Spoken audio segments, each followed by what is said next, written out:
Do you guys actually feel prepared to adopt your Jack Russell? Do you feel like you have everything in line, everything ready to go? Chances are you're missing at least one thing. I've made the mistakes, I've been through it. You're looking at Luna here, who I've had for a couple years now, so I kind of know the ropes with this dog, and that's what this video is going to be all about. Welcome back to the channel, guys. Josh here with TerrierOwner.com. We got Luna out, of course, on the Terrier Owner YouTube channel here. The channel is specifically designed to help you guys care for this Jack Russell Terrier right here in the best fashion possible while having some fun, so consider subscribing while you're here. Otherwise, I want to give you 14 things. That's right, 14. I don't know if your list was 14 items long or not, but 14 things you need to do to prepare for your Jack Russell Terrier adoption. It's coming up next. All right, guys, welcome back. For all of you that are subscribers already and you're enjoying the videos that we've been putting out, be sure to give me and Luna one of those thumbs up here on the video. It goes a long way towards helping us get seen. Again, consider subscribing if you haven't done so already, and hit that notification button so you're notified on Sundays at 11 a.m. when the new videos come out. And never forget to visit TerrierOwner.com. And now, guys, what you've been waiting for. It's time to give you those 14 things that you need to do to get ready for your Jack Russell Terrier. Whether you're getting ready to adopt or maybe you just did adopt. Whatever that case is, these are still gonna help you, starting with number one, which is you need to treat this dog like it's having a newborn baby and proof your house. So what do I mean by proof your house? Well, first, get rid of anything that's chewable that they might damage away from the height level that they'll be at. This could be shoes, trim. They're probably gonna find a way to get to it at some point unless you spray it with some of that lemon bitter spray. So you can't do much about that, but kids' toys, anything else like cell phone chargers, things that could be dangerous that are plugged into a wall, if it's at their reach, get it out of the way when they're a puppy. Puppies chew, not just Jack Russell, so be smart about it. Proof your house, which also means to have kind of a potty plan in place. You know, is there going to be a spot where you're hanging out whenever you first adopt your dog where they might make a mistake because they are a new puppy and they might make a mistake, and it's also pretty likely. So you're going to be on hard surface floors, carpet, probably not the best idea. How often are you going to be letting them out? That kind of thing. Prepare in that fashion, and maybe even have a room of the house that's gated off. So if you need a spot to put your new Jack Russell puppy just so you can have a moment of relaxation, do it and have it ready to go. It'll make your life a lot easier if these things are ready and prepared before you even get your dog home, which also is going to lead right into potty training planning. I know everybody thinks that they have it figured out. I have a new dog, I have to let them outside every 3 minutes. That may be an exaggeration, not really with this small dog, but plan it out more than that. Are you going to use a timer and let them out, then give them a reward? Which door are you going to use all the time in the beginning? Because those things matter. You want consistency. You want them to learn quickly what they can do, what they can't do, and how to get the potty training under control. Are you going to use pads? I've never been a guy that uses like pee pads or anything like that, but if you're going to, have it ready to go. Don't have to worry about that stuff on day 5 or 6 whenever you're already into the process. It's going to be so much easier if you know, this is my plan, I'm sticking to it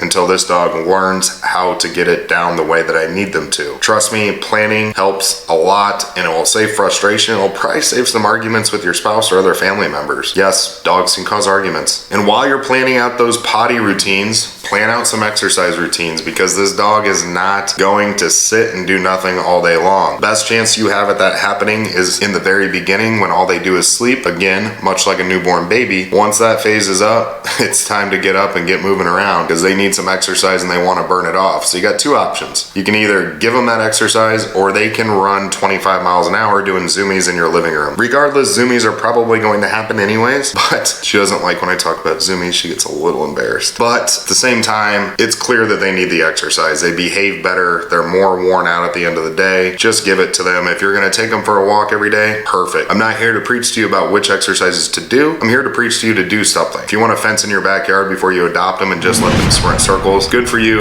no problem there, but they need some way to burn off energy, so plan it out ahead of time. The next one, guys, your breeder can help you a lot, so do not hesitate to ask your breeder questions. And that is, plan out your food. Figure out what your Jack Russell has already been eating. They should have already switched to hard foods from the breeder because you're not going to take them home while they're still winging off of the mother Jack Russell. So typically you're going to stick with that food unless you know for a fact it's like a really low quality crap food, then don't stick with it. But talk to your breeder, see what kind of food they're using. Ask them if you can take some home so that if you want to switch foods, you can do a blend of the old food plus the new food so that they don't get too much of an upset belly. But don't just think that we have this small bag of food, then we'll go get them a new bag, we'll figure it out later. Plan it out, have the bags ready, get them used to their diet, because in the beginning, guys, you should be feeding a new puppy 3, 4, sometimes even more. It's small meals in the beginning, not 2 big meals. My other dog could just eat a small anything. He's a pig. But these dogs, they kind of, they don't need those big meals twice a day. Once they get older, fine, but in the beginning, plan out those meals, figure out where you're gonna be feeding them, and choose your diet. Speak to a vet on that one if you need to, or if you need to feel more comfortable with your decision, but it's something you should plan out in advance.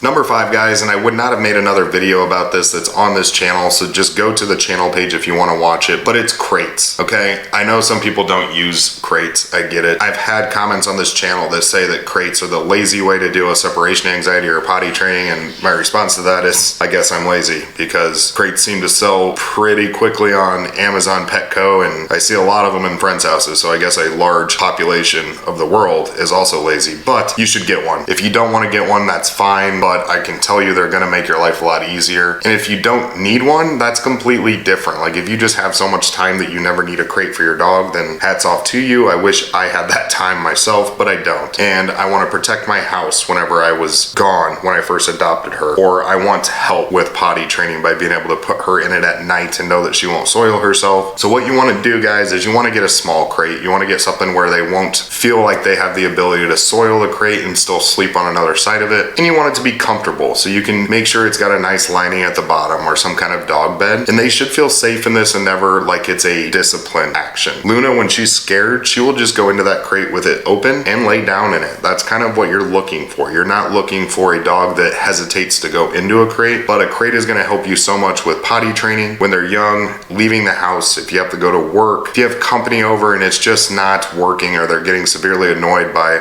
the amount this dog jumps, etc. But a crate is going to come in handy at some point. If you have strong objections about using a crate, don't go get one. I don't care at that level, but if you have no objections against it, I can promise you it's a very good thing to have and a very essential part of planning to own one of these dogs. Which, speaking of that, another thing that you need to plan on dealing with, fixing, and working with is separation anxiety. I'm not a vet or like an animal psychologist, so I don't really know how it works or what dogs suffer from it more than others, but I can tell you that she had it and she had it bad. And I think that other Jack Russells have it bad as well, because I'm in enough social media groups that I ask these questions and kind of poll the users to find out, and it's rare that somebody says that their Jack Russell never had separation anxiety, so plan on how you're going to deal with that. A recommendation would be putting the crate in a different room while you sleep, because they're going to howl and bark in the beginning, which is going to make you lose sleep. You're going to get cranky, probably going to be a little crankier toward your dog. If there's one thing I know about dogs is they can read the room better than you think, and probably better than most humans. And the last thing you want to do is try and train a dog with a negative attitude or in a way that's putting off a bad vibe towards them. So work on separation anxiety. Start slow with how much you leave the house in the beginning so they're not in a complete panic mode. Use the crate so they're not chewing up shoes or pooping on the couch, and work your way into them being okay with you being away, and you will be much better, much faster after the adoption if you do these things. Number 7 on the list, guys, is prep your outdoor area. So understand that they are escape artists. They know how to tunnel under the ground. They were actually bred originally to hunt fox and other animals through like underground tunnels. It's pretty crazy if you look it up what this dog is meant to do. And those skills come out whether you've ever seen them do it or not. They can dig and they will. So understand that they might find a way out of the yard. Make sure that you're keeping an eye on them if you have things out there you care about, like a garden, because they will go to it. Basically secure the yard, have it safe, and have it friendly to where they can move around and have exercise. If you live in an apartment or something like that, just take them on walks or out back, or train them really well with recall training when they're old enough to understand it. But prepping to have an area where they can safely interact outside is important. Another way you can do that, guys, is my number 8 preparation tip, which is have plenty of toys and ways that these dogs can be stimulated.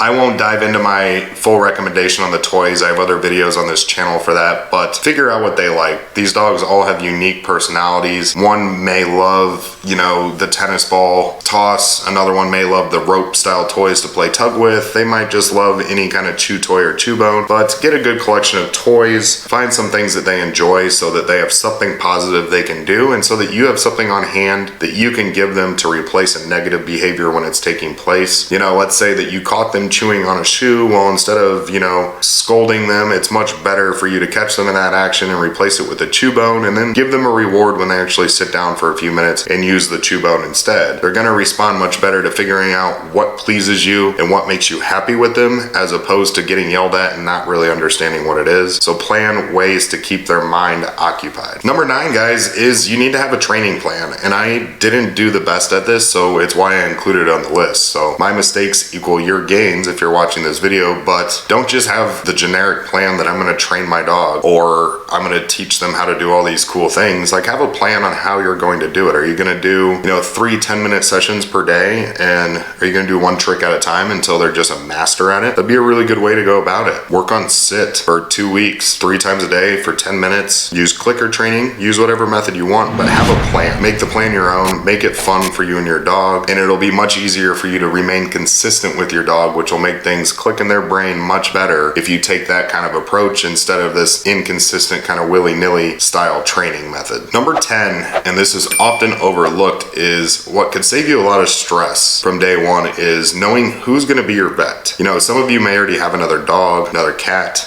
any animal, and you have your vet, and that's awesome. You don't have to worry about this because you're probably going to use the same vet, because a vet's kind of like your, you know, a financial advisor. Once you trust them, you don't really shop them around or go anywhere else. You just keep going back to them. So if you don't have a vet now, shop them around before you even adopt your dog. Call and find out, you know, who struck you as the personality that you want your dog to go to, who makes you comfortable, who seemed honest, fair priced, and who do you want to call to get advice from in a bind, or if something, God forbid, was wrong with your dog. But if you know who that is before an emergency takes place, it's a lot less on your mind to worry about so that you can deal with that situation when it does arise. Number 11, and this is another big mistake that I made, so again, your benefit here, is get on the same page with everybody in the house about common practices. This isn't always geared towards training either. It's just about what's allowed and what's not allowed. What is completely terrible, in my opinion, for a dog is when they have no clue what to do. An example of this could be getting on furniture. I've already failed with my big dog. So sometimes we try because, you know, let's say we just got the couch steam cleaned. Now all of a sudden he's not allowed on it, but he's been allowed on it for the past year and a half, or I think you know where I'm going. It's a consistency thing, and everybody in the household understanding what the rules are. It's either they're allowed on furniture or they're not. That middle ground just causes people to yell at the dog for no reason, confuse the dog, makes family members argue. Get on the same page. You know, who's taking care of the dog when? What are they allowed to do? What are we training them not to do? But if everybody's on the same page, the dog can get on the same page, and everybody can probably live in a lot more harmony. That's a good word for that. Don't really know. If that is settled right out of the gates. Are they sleeping in your bed? Are they not sleeping in your bed? That kind of thing. Figure it out. I'm not saying which way is right or wrong, because there is no right or wrong. It's your dog, your life. Do it how you want to do it, but get on the same page with everybody. Number 12, I did get right, and this is one of the things that I've kind of always had down pat with any dog that I've owned, but I've always invested in a good, solid, tall is a key word here, because this dog has, you know, the hops, they can jump very high.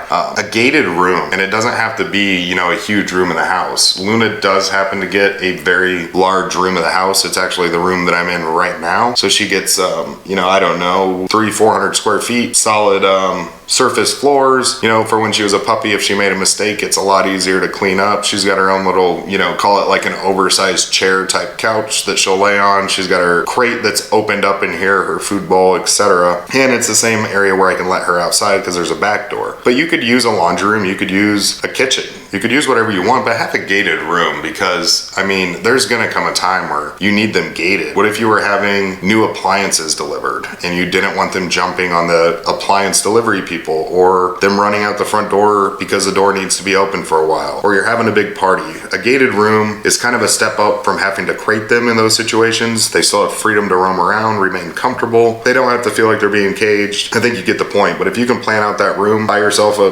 $50 gate that extends to both walls. It's gonna save you a lot of headaches. Number 13 on my list, guys, is figure out the grooming needs. So with this dog, the good news is the grooming needs are low. Buy yourself a brush them a couple times a week. If you want to brush them daily, that's fine too. They will shed. I think you guys have probably seen that in my videos, on my shirts. And figure out what you're doing for things like, you know, a monthly bath. This isn't something I would put at the top of the list as priority to plan out, but at the same time, you know, they need their nails clipped. They do need some grooming. They are still a dog or an animal with needs, so kind of plan that out, have that in the back of your mind. Figure out how you're gonna take care of them. Maybe you're gonna wanna just take them to a groomer to get all of this taken care of. Again, kind of like the vet. Figure out what groomer that's gonna be. Save yourself that headache. Just have all this stuff figured out before or shortly after that adoption, and then you can just focus on building a bond and training your dog. And then, guys, the last one on my list, and it could arguably be one of the most important on the list, it's figuring out the socialization process for this dog, and that is different than the training process. I'm not talking about socializing them by teaching them tricks. I'm talking about what is your plan to get them social with other people, other pets. Do you have other pets? My personal recommendation is to start very slow with this. Let them interact with like another dog while supervised for a few minutes. Let them get comfortable, warm up slowly. Same thing for children. You need to get them out around the environment, on walks, where they're gonna see people, but they need to get socialized. Have a plan for that. Maybe it's just gonna be incorporated into your exercise routine. Maybe you're gonna do something completely out of the box, like puppy classes. Whatever it is, completely up to you, but if you have a plan, again, everything's gonna be so much easier for you. And I would love to hear what other ones I missed on this list. Do you have any preparation tips you could share with everybody else in the comments down below? If you do, drop them so that other people can learn what I missed on this video. And of course, guys, like I always say, those thumbs up on these videos are so helpful for me and Luna. We always appreciate it when you guys do it. Please leave that thumbs up before heading out of here. If you haven't subscribed already, subscribe to the channel. Hit that notification button so you're notified every Sunday at 11 a.m. when the new videos come out. Never forget to check out terrierowner.com, TERRIER owner.com, because that also helps us out so immensely when you type that into your URL web address bar and go check out our blog or useful resources on that website. Outside of that, guys, we hope the preparation's going well. We wish you the best of luck with your Jack Russell Terriers. We know you won't regret it. It's an awesome dog. We appreciate all the subscribers, guys, and we will see you guys next week in the newest video. Take care and talk to you guys soon.